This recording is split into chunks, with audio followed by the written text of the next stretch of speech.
मुझे याद है एक बार हम दार एस सलाम गए थे, तंजानिया का कैपिटल। तो मुझे जिन्होंने वहाँ बुलाया था वो एक गुजराती हैं और उनकी हीरे की खान थी और उनका घर समंदर किनारे, घर ही में 2 शायद स्विमिंग पूल थे। कमरे कितने मालूम नहीं, क्योंकि वो बेचारे खुद ही थोड़े कि पता नहीं 20 हैं कि 25 हैं, बस इतने तो हैं। और वो पूरे इतने बड़े जगह में अकेले रहते थे। 20-25 नौकर थे उनके। क्या हुआ उनका व्यक्तिगत, मेरी आदत नहीं पूछने की। हम तो जितने काम के लिए जाते हैं अपना काम किए। व्यक्ति बड़े अच्छे थे। तो ये बात तय है कि आपके पास 2 लाख 5 लाख स्क्वायर फीट का भी अगर कोई महल है तो आप पर्सनल यूज में कितना हिस्सा ले आएंगे? 200। अच्छा, उसमें भी आप पलंग में बैठेंगे या कुर्सी में बैठेंगे तो कितनी जगह बैठेंगे, तो कितनी 3x4 लेटते हैं तो कितनी बेड 7-6 फीट के होते हैं हमारे यहाँ, इससे ज़्यादा तो बड़े हैं नहीं। तो आदमी की जो जरूरत है ना वो बहुत कम है। ये जिस बच्ची ने हमें लिखा कि मुझे करोड़ रुपया चाहिए, ये बच्ची नहीं मांग रही। उसके आसपास ऐसी बातचीत करने वाले लोग होंगे, संभव है उसके माता पिता, और वो सुनती है कि पैसे होते हैं तो इतने, और इतने पैसे मिल जाए तो फिर ये सब कुछ हो सकता है। अगर पैसे होने से खुशी है या खुशी हो सकती है तो जिनके पास खरबों डॉलर हैं उनसे भी तो जरा पूछ लो, क्या वो सच में खुश हैं? क्या वो सच में खुश हैं? और अगर वो व्यक्ति जिसके पास 1 खरब या 1 नीलम डॉलर हैं और वो फिर भी सुखी नहीं है और फिर भी उसको चैन नहीं है, तो तुम जो मरे जा रहे हो इतना पैसा इकट्ठा करने में, तो उसे शिक्षा ले लो ना कि जब उसके पास इतना होने पर उसको सुख नहीं है तो हमें कहां से हो जाएगा। एक अभिनेता कह रहे थे, कहते मैं इतना तरसा कि मुझे लोग जाने पहचाने, मैं मशहूर हो जाऊं, और जब हो गया तो अब मुंह छुपाता फिरता कि मैं कहीं जा नहीं सकता हूं, मैं किसी को मिल नहीं सकता हूं। पीछे फोटोग्राफर फैंस पड़ जाते तो कहते इसकी तो बड़ी कीमत मुझे चुकानी पड़ी, मालूम नहीं था कि मेरी पर्सनल स्पेस कोई रहेगी नहीं और मेरा ये हशर हो जाएगा। तो मशहूरी है बड़ी अच्छी लगती है, प्रसिद्धि है बड़ी अच्छी लगती है, लेकिन जो प्रसिद्ध हो चुके हैं जरा उनसे पूछिए। इसलिए मैं ये कहूंगी कि जब संसार को देखो तब उस समय पर बहुत जल्दी मत कर लेना ये कहने की कि ये आदमी बड़े मजे में है, ये आदमी बड़े सुकून में है, ये आदमी की तो क्या बोलते निकल पड़ी, ये आदमी की तो बड़ी ऐश हो गई, इसका ये हो गया। जल्दी मत करना, थोड़ा रुको। तो वो जो ग्राफ खुशी का, प्रसन्नता का जो गया होता है ना ऊपर, वो फिर यूं हो जाता। अरे जैसे जब लड़के शादी करने जाते हैं तो दूल्हा बनते हैं, घोड़ी पे चढ़ते हैं, नकली राजा बाबू बन जाते हैं। राजा तो है नहीं पर नकली राजा बाबू बन जाते हैं, तलवार गले में लटका लेते हैं। वीर नहीं है वो, क्षत्रिय नहीं है वो, तलवार गले में लटका लेते हैं। अब ये एक्चुअली तो पृथ्वीराज चौहान से शुरू हुआ था। वो अपनी संयोगता को लेने के लिए सेना तैयार करके गए थे अपने सब दोस्तों मित्रों और लेके, क्योंकि वहां लड़ना था। लड़ के मार काट करके संयोगता को उसके महल से उठा के लाना था पृथ्वीराज ने, इसलिए वो गए। लेकिन अभी जो दूल्हे जाते हैं वो क्या उसको उठा के लाना है? तो फिर तलवार और घोड़े और ये बैंड बाजा मतलब सही में अक्ल बजी पड़ी है। और फिर सड़क पे नाच रहे होते हैं। एक ने पूछा शादी उसकी, तू क्यों नाच रहा है, तेरी तो शादी कब की हो गई। कह रहा है मैं इसकी बेवकूफ़ी पे हंस रहा हूँ, कभी हम भी ऐसे गधों की तरह बैठ गए थे, आज मजे आ रहे, एक और डुबाब, एक और डुबाब, ले स्वाद ले, अब तुम भी ले। जब हो चुकती शादी तो 2-3 बच्चे हो जाते हैं, उसके बाद उसी बंदे की शक्ल देखो। अच्छा, वो 3 बच्चे के बाप को बोलो अब पहन अचकन, बैठ अब घोड़ी पे, बता सबको तू कितना खुश है। जिंदगी की जिम्मेदारियां, दुख तकलीफें, ये सबके हिस्से में आती है। पर ये सोचना कि ये करने से हम परमानेंट सुखी हो जाएंगे, ये मिल गया तो हम सुखी हो जाएंगे, ये सिवाय मन की मूर्खता के और कुछ नहीं होता। अभी मैं अमृतसर में थी, वाघा बॉर्डर पर, तो वहाँ जो मुझे ऑफिसर मिले, वो ऑफिसर बता रहे थे कि इंट्रूडर जो हमारी देश की सीमा में घुस जाते हैं ज़बरदस्ती, तो ऐसे 2 लोगों को उन्होंने मारा और उनसे कोई 125 किलो हेरोइन मिली थी। तो वो हेरोइन ऐसे बिखरी पड़ी है, बंदा मरा पड़ा है, उसका ऑटोमेटिक वेपन उसके हाथ में है और वो 125 किलो की चरस के पैकेट उसके यूं बिखरे पड़े हैं और वो खुद मरा पड़ा है।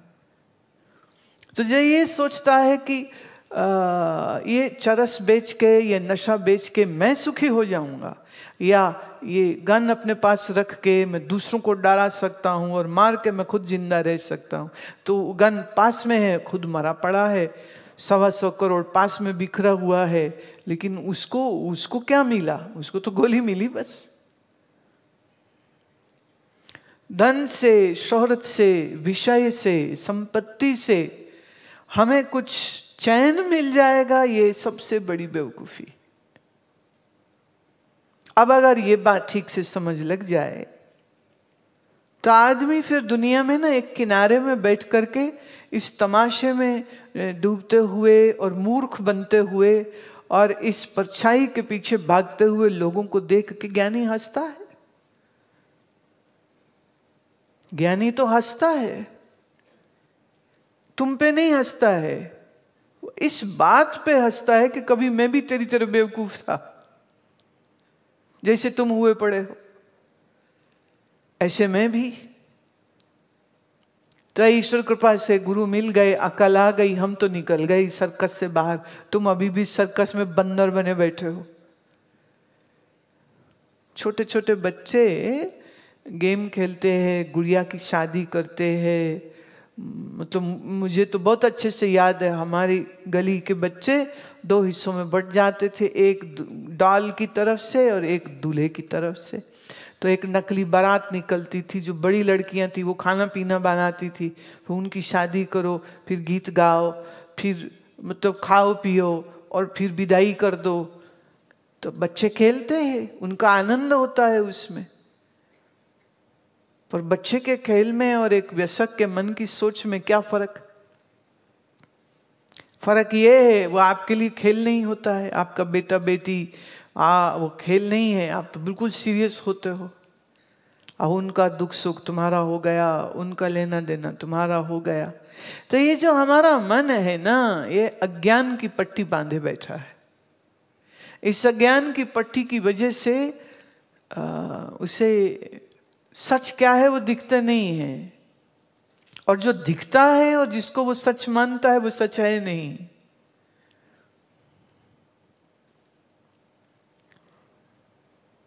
किसी के माँ मरे तो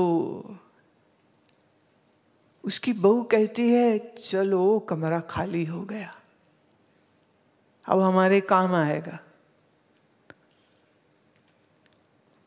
और उसी की बेटी है, वो जब अपने माँ या बाप को मरा हुआ देखती है तो वो रोती है कि मेरी जिंदगी में से मेरा सबसे कीमती हिस्सा अब चला गया, मेरा आंगन सूना हो जाएगा। सोच की बात है, एक को लग रहा है जगह खाली होगी, कमरा हमें मिल जाएगा, एक को लग रहा है कि अब ये गए तो अब माँ किसको कहेंगे, बाप किसको कहेंगे, तो उनको खालीपन तकलीफ देता है। दूसरे को खालीपन बड़ा अच्छा लग रहा है कि चलो अब उसका जेवर मेरा हुआ, उसका मकान मेरा हुआ, उसकी चीजें मेरी हुई, कब से लटके पड़े थे, सेवा करनी पड़ती थी, अब करनी नहीं पड़ेगी। चीज तो वही है। जैसे माँ पिता के मरने पर किसी की सोच ये हो सकती है कि अच्छा हुआ, किसी की सोच ये हो सकती है कि तो बुरा हुआ। तो चीजें अच्छी बुरी नहीं होती, हमारा पर्सपेक्टिव क्या है, उससे वो बुरी है या वो उससे अच्छी। संसार बुरा नहीं है, संसार बिल्कुल बुरा नहीं है, पर इस संसार से जब आप पकड़ बना लेते हो तो ये बुरी हो जाती। रुपया बुरा नहीं है, पर जब तुम रुपए के गुलाम हो जाते हो ये बुरी बात हो जाती। दुनिया के लिए तो रविंद्रनाथ टैगोर से पूछा गया, क्या आप दोबारा जन्म लेना चाहेंगे, फिर से आना चाहेंगे इस दुनिया में? बोले हाँ बिल्कुल, इतना सुंदर संसार, खूब भालो, इतना सुंदर संसार। और अभी तो थोड़ी अकल आई थी, अपने मन को साधा था, हमारी बुद्धि में ज्ञान विचार विवेक आया था, और इधर शरीर बूढ़ा हो रहा है और मर जाएगा, तो हमने आनंद इस सौंदर्य का लिया कब? तो फिर मिले शरीर तो मैं फिर आऊं, मुझे बड़ी खुशी हो मैं फिर आऊं। बोले आपको मोक्ष नहीं चाहिए? बोले ना, मुझे मोक्ष नहीं चाहिए, क्योंकि मेरे लिए संसार ही भगवान का स्वरूप है। ये जो संसार है ये ईश्वर का ही स्वरूप है। जैसे ईश्वर के स्वरूप को हम ईश्वर से अलग कैसे देख सकते हैं? लेकिन जब हमें ईश्वर याद नहीं रहते हैं, जब हमें सत्य का बोध नहीं रहता है, तब ये संसार की चकाचौंध बिल्कुल पगला देती है, बिल्कुल पागल बना देती है। बहुत छोटे बालकों को मैं देखती हूँ, उन्हें सोच समझ नहीं होती, खाते हैं, पीते हैं, हंसते हैं, रोते हैं, खेलते हैं, सो जाते हैं। जब ये बड़ा होता है तो पढ़ाई और लिखाई और स्कूल ये सब शुरू होगा, और फिर जल्दी ही रुपया कमाना है, पोजीशन पानी है, जॉब करना है, फिर वो उसमें मस्त हो जाता है। फिर बिजनेस और फैमिली को देखते देखते कब 60 के हो जाते पता नहीं चलता।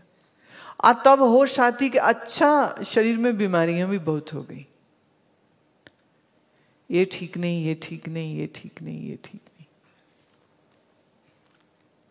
ख्याल करना, आपका घर मकान रुपया पैसा बहुत अच्छा है, लेकिन अगर आप चिंता करते रहते हैं, अगर आप चिंता करते रहते, अगर आप चिंता करते रहते हैं, तो आपका शरीर स्वस्थ नहीं रहेगा। फिर कहां कहां क्या क्या हो जाएगा ना, ये तो जब होता है तो पता चलता है।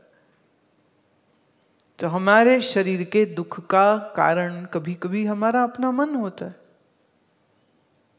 जिसे आजकल लाइफस्टाइल डिजीज कहने लग गए कि आप ज्यादा चिंता करते हैं। स्ट्रेस से क्या? बोले डायबिटीज भी हो सकता है, हाई ब्लड प्रेशर भी हो सकता है। क्या आप जानते हैं ज्यादा स्ट्रेस होने से आज नहीं कल उसकी बॉडी की एसिड लेवल्स बढ़ जाते हैं, जिससे उसके जॉइंट पेन्स आ सकते हैं, और लंबे समय तक ये चलता रहे तो वो इतना तकलीफ दे हो सकता है। और अगर उसकी जड़ में हम जाएं तो जड़ में क्या था? उसका गलत खान पान था और उसका चिंता करना था। अब खाया आदमी ने स्वाद से, सुख लेने के लिए, पर खा के ही बीमार हो जाए तो वही चीज। सोचो, आपने बहुत बढ़िया कुछ खाया, फिर उससे कुछ इन्फेक्शन हो गया, फिर आपको वॉमिट्स हो रहे, और जब वॉमिट हो रहे हो ठीक उसी टाइम आपकी फेवरेट डिश को लाके कोई तुम्हारे सामने रख दे, खाओ, तो तुम कहोगे दिमाग खराब हो गया है, हम उल्टी किए जा रहे हैं और तुम मुझे खाना दिखा रहे हो। खाना दिखाओ भी मत, खाने की खुशबू से भी तकलीफ होने लग जाती। तो भोजन में रस और सुख कब होता है? जब आपका पाचन अच्छा हो और भूख अच्छी हो। अगर भूख अच्छी नहीं है, हाजमा आपका अच्छा नहीं है, तो बढ़िया से बढ़िया चीज देख करके तकलीफ होगी सिर्फ।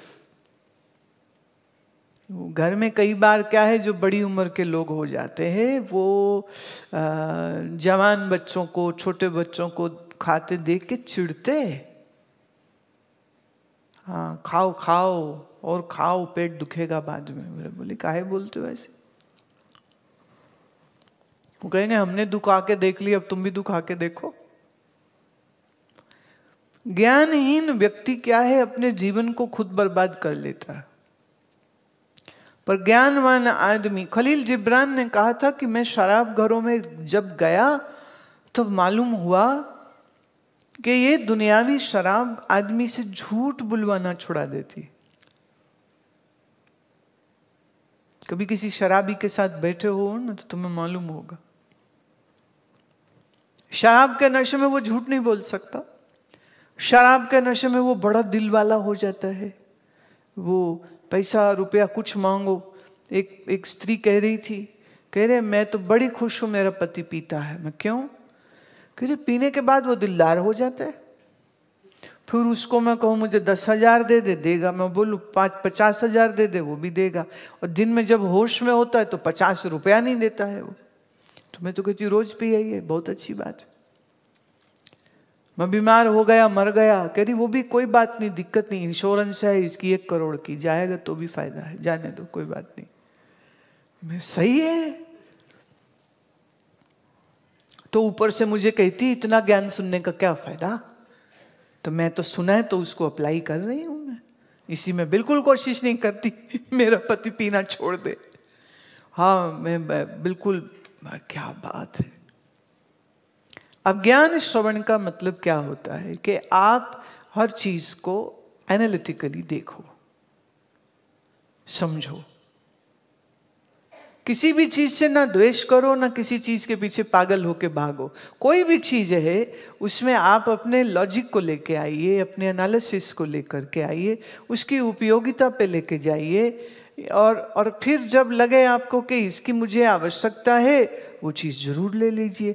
और अगर लगे नहीं आवश्यकता है तो फिर आंख बंद करिए और कुछ और करिए, उसके पीछे पगलाइए मत आप।